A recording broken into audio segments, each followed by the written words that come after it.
Thank you everyone for being here, and Brendan Foody, the CEO of Mercor. Thank you for being here. Thank you for having me, Max. Of course.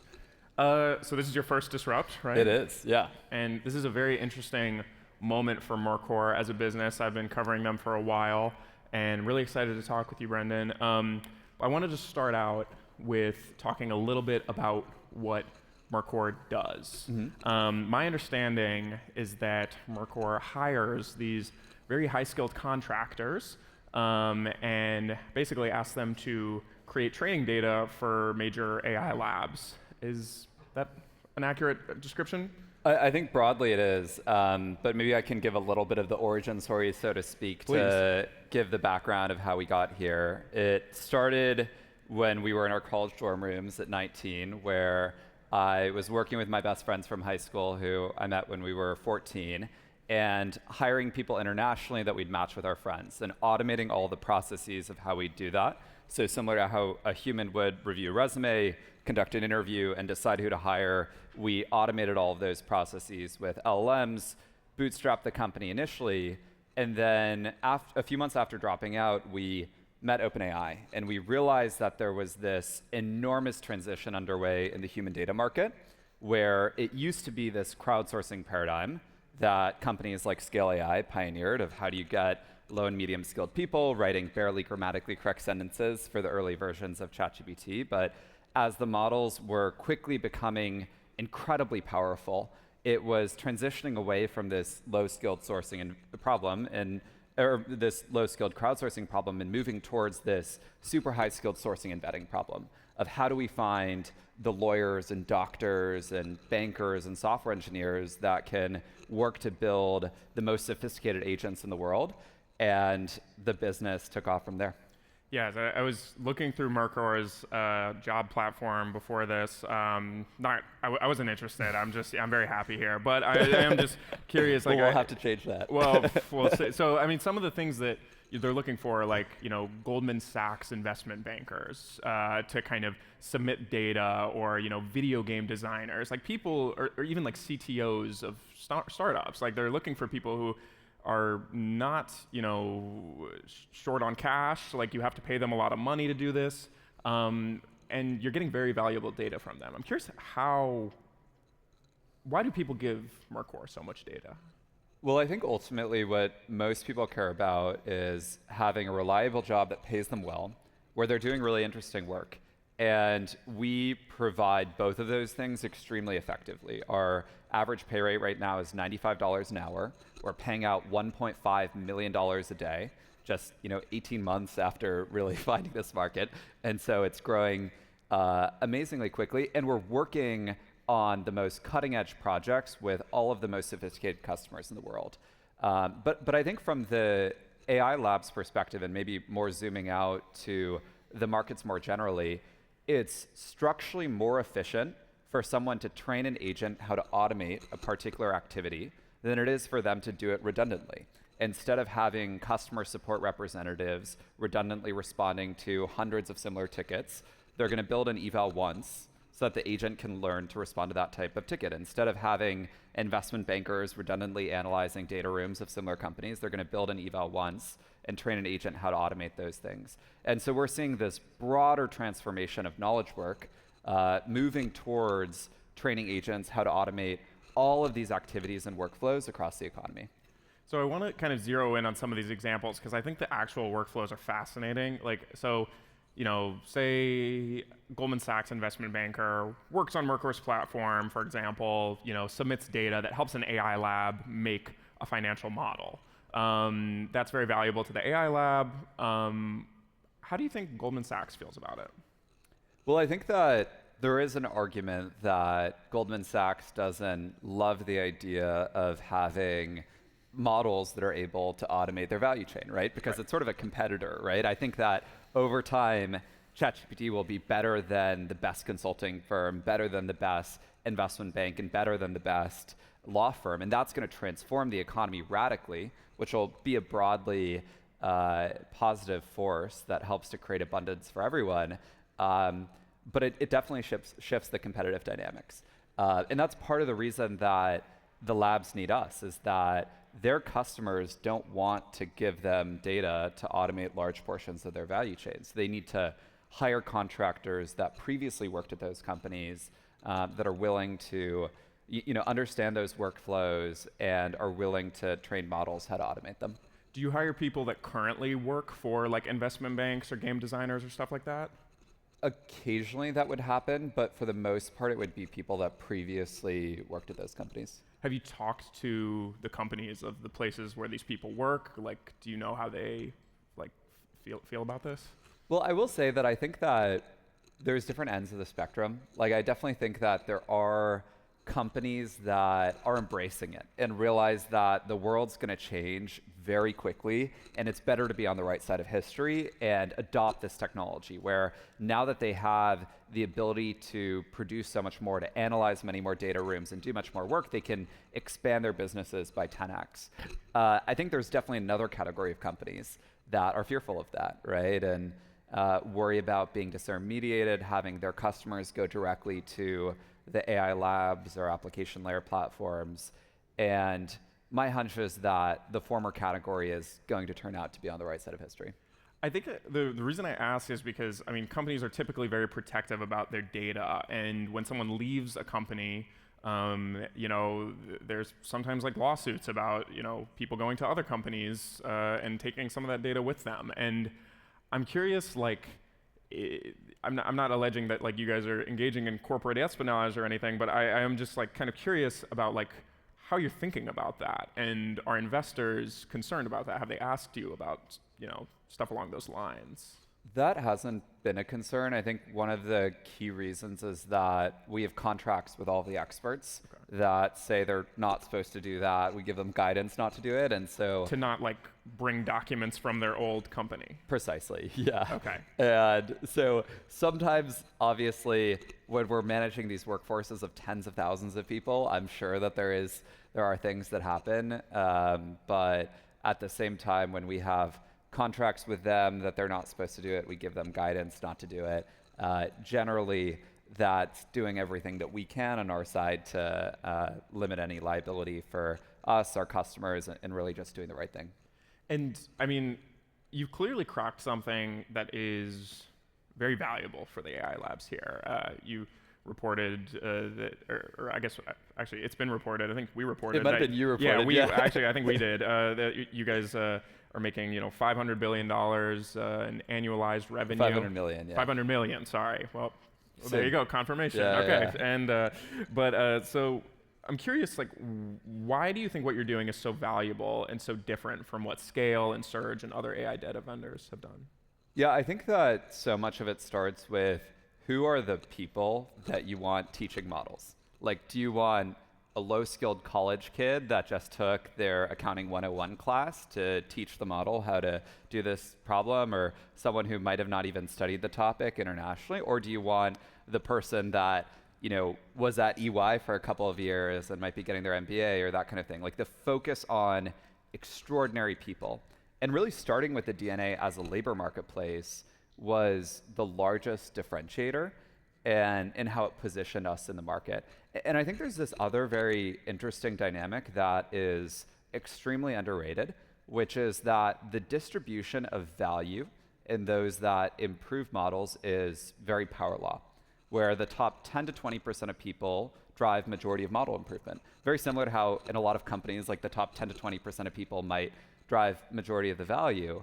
And that means that when we're able to build a proprietary advantage around how we source, assess, and retain those top 10 to 20% of people, it creates so much value for our customers that's incredibly difficult to compete against. And I think that's the reason that we've been able to go from 1 to 500 million in 17 months and really continue that incredible growth trajectory. And I think other data vendors have started to catch on, and they're starting to pay, contractors, high-skilled workers, lots of money. I guess what's your competitive advantage against them? If they start also paying people $100 an hour. Totally. I remember when we started doing it, it was like no one had realized the market was about to change, and then obviously, as we started talking to a couple of investors around our Series B, word got out around how things were really working, and a lot of companies started chasing after us doing similar things. And I think to your point about competitive advantage, it really comes down to the power law, which is that when we're able to be hyper-focused on getting the best people through our referral network, where 60% of our new hires are coming through the referral network, and then also learning from the performance reviews of who's doing well on jobs and why, to make better predictions around who should we hire staff on a given project to be in that top 10 to 20%, it's incredibly valuable. And it's really hard to do, right? Like imagine if when building any of your companies or hiring your teams, your mandate is only hire people that are in the top 10 to 20% of that company. Like it's a very difficult problem to have the right pattern recognition of what are the characteristics in their interviews, on their resumes, and all the assessments that you do on them that translate to that individual actually driving superior returns. And that's what we live and breathe. I mean, obviously one of your biggest competitors previously, Scale AI, was their CEO was hired to work at Meta Superintelligence Labs, and they received a significant investment. And a lot of AI labs like OpenAI, Anthropic, Google cut off a lot of their work with Scale. How much has that contributed to Mercor's rise in the last year? Well, I think TechCrunch reported yesterday that we've quadrupled since the acquisition in end of June. And so it's definitely been a catalyst for a lot of continued growth, but accelerating what was already happening really quickly. You know, we'd already scaled from 1 million in run rate to 9 figures as the fastest growing company of all time. We did that in 11 months, and then it just helped to accelerate going from 100 to 500. And I want to talk about one customer in particular, which is OpenAI. And I know you can't get into too many specifics of your work with customers, but you've said on podcasts before that you guys do have some level of customer concentration. I think we've reported that you guys actually a lot of your business is from OpenAI. And I'm curious, like, what's the long game with something like this? Like if you are relying on one customer a lot, like what's the long game? Well, to clarify, we work with all of the top labs, and so in a very meaningful way across all of them, similar to how most of NVIDIA's business is, concentrated in the hyperscalers. But I think that ultimately what we're seeing is that every enterprise value chain is needing to transform to teaching agents, where the way that a company like Goldman or other Fortune 500s are going to have a proprietary advantage is going to be leveraging their data and their employees to help improve agents for their specific use cases. And so we're starting to launch all these new initiatives like Apex, the AI Productivity Index, where we partner with many of these industry leaders to measure how well have we automated different verticals across law, consulting, investment banking, and medicine. And I think that enterprise transformation is just getting started, maybe a fraction of a percent of the way. How do you convince AI labs to stay? What's important to them right now?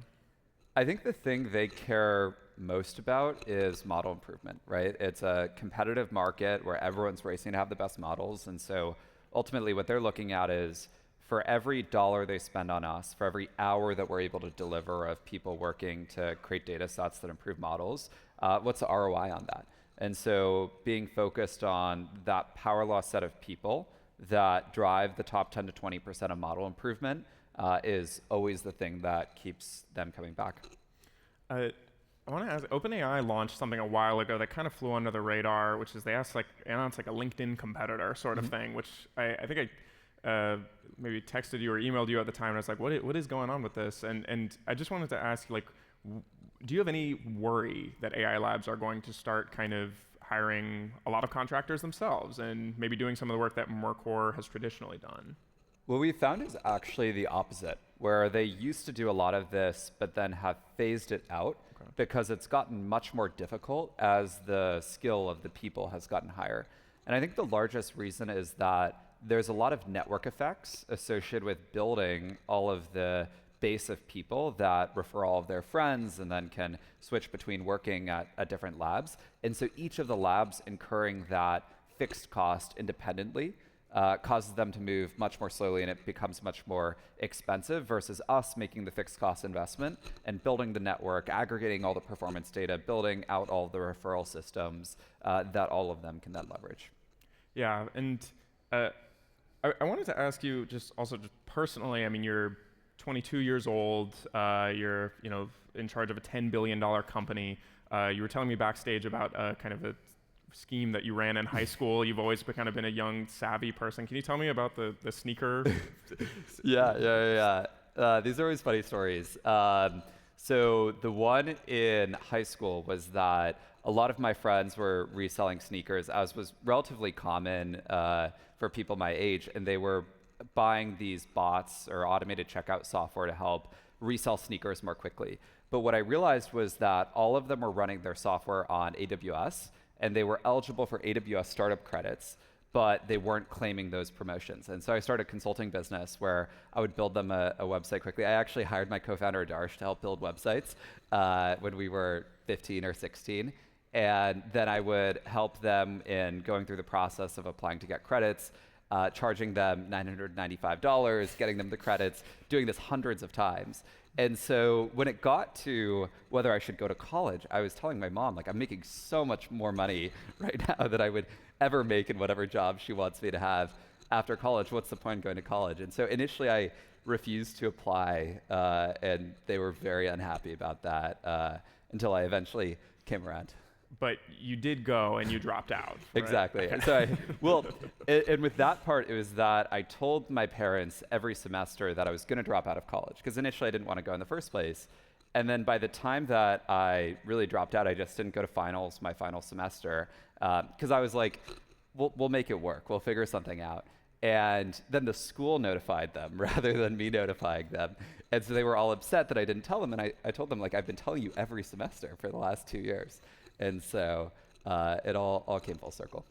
I mean, the reason that story sticks out to me is because I feel like you seem like someone who's been good at identifying, like, loopholes in the system that people aren't taking advantage of. And I do think that Mercor is, to some degree, a bit of a loophole in the system that people maybe didn't see in the past. But to push back on that, like, I think that loopholes are where you're almost finding some, like, mistake people are making or thing that you could take advantage of. But what we're doing, I think of as very different, in that it's creating huge amounts of job opportunities that are enormously beneficial to the tens of thousands of people that we're paying enormous amounts of money out to, and driving the model improvement for the best agents in the world. And so sure, it's like finding an inefficiency in markets, but I think that it is far and away the most value additive thing that I could be doing. I guess the reason I do think it's a loophole is because, like, I do wonder what the companies are thinking, when their employees are going to give this valuable data to train, help train models for another company. I think they might want a piece of that. I mean, I think maybe there's definitely a question of, does the knowledge that lives in a former Goldman banker's head belong to Goldman, or does it belong to that individual? I think that it belongs to the individual, and we're all about, empowering those people to best leverage their skill sets and the way that we can make them the most money. But I can also see the argument against of how the employers may want that knowledge that lives in their heads to belong to them. Yeah, and I mean, you've talked a lot about kind of how Mercor is not just people creating AI data for AI labs, that it's actually the future of work. And I want you to kind of expand on that a little bit about, like, how is this like a new gig economy? I think definitely. Well, one thing that we're finding really interesting is that the nature of these projects is converging with what you would think a full-time work environment looks like, where we add people to a Slack org, they collaborate, they work in teams, they get performance reviews, they have all of these things that feel like it's their jobs. And I think that's what full-time employees' jobs are going to converge on, right? Instead of Goldman having all of these, and I don't mean to harp on Goldman, they're not actually a customer, but instead of them having thousands of analysts that are redundantly analyzing data rooms and preparing their analysis, I think they're going to have those people in the Slack org that are building the data sets, collaborating with one another, and training agents for their specific workflow. Because similar to how software is a fixed cost investment where you do it once and then you can run it many times, training an agent is that exact same thing. And so I think for the same reason that software has been eating the world for the last 30 years, training agents is going to be that next frontier that the vast majority of knowledge work is going to move towards. I mean, play it forward for me. Like if, people are training, these AI agents to one day, take their jobs, like is that ultimately in their best interest? I think it is, because the demand for knowledge work and the elasticity of that demand is so large that we're just going to do more, right? Like you could have said, oh, in late 1990s, software engineers are going to automate themselves away, because once they build the software, you just run it, and like all of a sudden we've automated that given workflow. But the truth is that software engineering as a profession became incredibly pervasive and like one of the largest opportunities, not only for the individuals employed in that profession, but also for all of the consumers of it. And I think it'll be the same with training agents. Like we're not going to run out of things to do in the economy. We're going to cure cancer, we're going to go to Mars, we're going to do all of these incredible things that we otherwise might not have imagined, because there's so much elasticity for more productivity in the economy. I mean, you said before that, you essentially think like the entire world is going to ultimately just be training data for AI models. Mm-hmm. Can you expand on that? And does that not feel like a little uninspiring? Well, I think of it as inspiring, right? Like I think that the entire, you're referring to this blog post I wrote about how the entire economy will become an RL environment machine. And it really ties to what I was talking about earlier, which is that in the future, humans will do things once. They'll teach an agent how to do that. Maybe another analogy is similar to the way that founders or managers scale is not just doing the same thing themselves all the time, right? They train an individual that they hire to do that job, and then they're able to go on to the next thing and build process. I think it'll be the exact same with agents, right? Where you train an agent how to do that job, and then you go on to the next thing and get the next agent that you're trained to do that job. And so imagine if all of us could manage 10 people or 100 people, and that's all just inference costs to maintain it. I think that's what the world's going to feel like, where we're able to have so much more leverage in doing this high caliber strategic work, which AI will certainly help with, but build process for agents to automate workflows.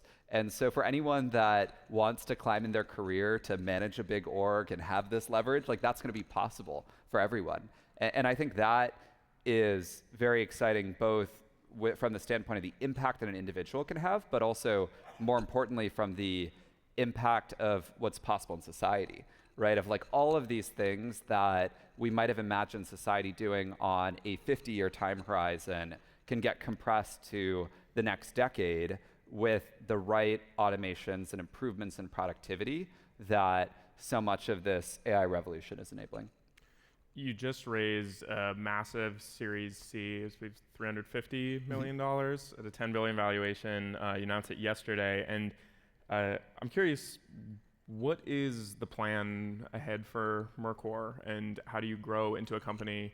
Do you always want to be a company that is just providing data to AI labs, or is there something bigger on the horizon?